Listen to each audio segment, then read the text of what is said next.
100.000 гласачи на ДУИ го направија Пендаровски нов шеф на државата. Без нас не ја бива работата. Избравме и премиер и спикер, сега и председател.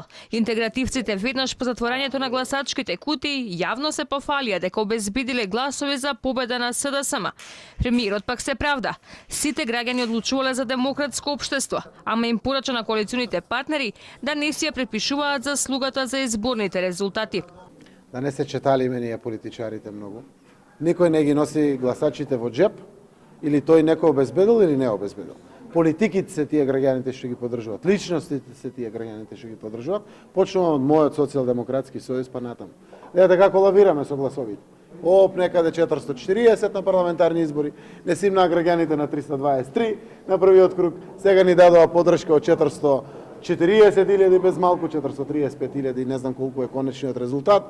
Така да граѓаните си ја знаат својата работа, дури и ние кога мислиме, политичарите дека тие не знаат, тие. Лидерот на интегративците Ахмети пак синоќа не се ни појави на заедничката пресконференција за да му честите на консензуалниот кандидат за победата. Според неофицијалните информации, обезбедени се 100 до 130.000 гласови на албанците за победата на Пендаровски. Идниот председател треба да ја има во предвид волјата на сите граѓани и да биде дел од процесите за зачленување на земјата во НАТО и Европската унија. Големата слика за победата на ДУИ на председателските избори прв ја сподели десната рака на Ахмети. Пратеникот Артан Груби, кој со статус на социјалните мрежи се пофали дека неговата партија е заслужна за изборот на председател на државата. Али Ахмети и ДУИ избраа председател на собрание. Али Ахмети и ДУИ избраа премиер. Али Ахмети и ДУИ избраа председател на државата. Без Али Ахмети и ДУИ не ја бива работата. Победници.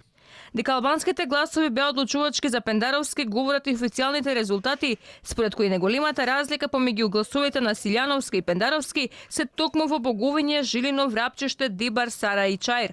Во скопските општини Студеничани и Сарај, разликата е во 4.000 и 7.700 гласови предност за Пендаровски. Најизразено е во Жилино, каде дури 96% од гласовите завршиле на контото на консензуалниот кандидат. Во градовите од Западна Македонија, Тетово, Гостивар, Дебар и Струга, бројката на гласови во корист на Стево Пендаровски се движи од 6.500 до 12.000 гласови или во просек од 65 до 89%.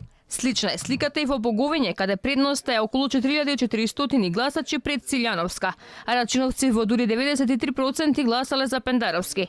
Новиот македонски председател не ја доби довербата на гласачите во Сопиште, Македонски Брод, Дебарца, Киселавода, Аеродром Газибаба, Илинден, Петровец, Кавадарци, Прилеп, Битола, Охрид, Гевгелија, Велес, Штип. Според беност од првиот круг на гласање, Пендаровски освои 322.581 глас, а Силјановска 318.341 глас. На вториот круг пак на контото на сега консензуалниот председател се слеја 436.212 гласа, а за кандидатот на опозицијата 377.713 гласа. Ваквиот резултат покажува дека за владината коалиција гласале 113.631 глас повеќе во вториот круг, што само ја потврдува тезата на интегративците дека тие му ја донале победата на Стево Пендаровски и го направија петиот шеф на државата.